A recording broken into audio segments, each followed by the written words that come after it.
Okay, hello everyone. Here I want to provide a tutorial on how to change location on Skype app on an Android device.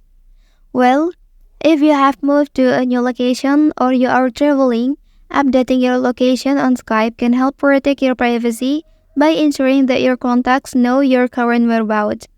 So, let's go to the tutorial. Okay, firstly enter to the Skype app.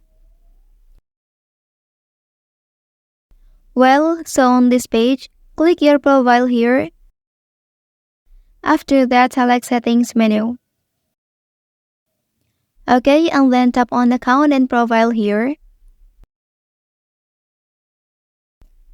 After that, click your profile option. Next, you can change the location in this section according to your needs. When finished, click Save Changes. Okay, that's the tutorial on how to change location on Skype app on an Android device.